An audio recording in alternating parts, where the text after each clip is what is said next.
We're almost at the end. Now it's time to take a look at the last section of our circle. We looked at arcs and then sectors, and now we're going to take a look at something called segments. So a circle segment is the area bounded by a chord and its arc, as shown in this animation. We're going to take a look at how we can calculate this area using a few different tricks that we have learned, including the area of the triangle.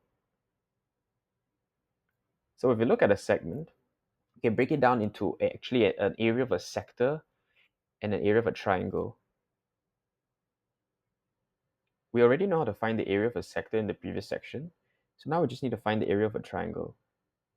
The formula for the area of a triangle is this. Let's take a look at a small numerical example to get a hang around this. So here we have a circle, and here's the equation that we learned.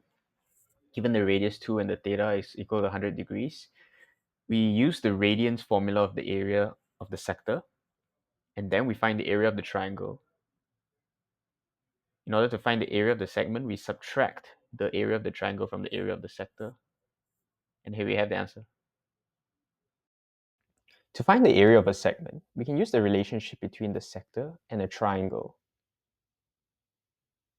Let's take this example of finding the minor segment APB. That's this part. To do that, we need to find the area of the major sector OAPB and subtract from it the area of the triangle OAB. Another example is to find the major segment AQB. To do that, it's a bit different. We need to find the area of the sector OAQB and add it to the area of the triangle OAB. Let's do one last exercise to really cement the understanding of segments in this video. Take a moment to read this question and understand it. Remember, to find the area of the segment, we need to find a relationship with the sector and the triangle. So we want to find the segment APB. We first need to find the area of this sector and then the area of the triangle. So to find the area of the sector, remember that the formula in radians is 1/2 r squared times theta.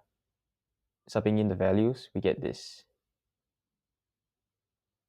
Then to find the area of the triangle, we use the formula 1/2 r squared sine theta. Remember to change your mode of angle in your calculator to radians so that sine theta accepts radians. Then, to find the area of the segment, we take the area of the sector from the previous part and we get this answer. Basically, what we did was just find the area of a sector like this, subtract the area of the triangle to get the segment area. Smash your maths exams. Download Learn Maths Today for real exam questions and achieve top marks.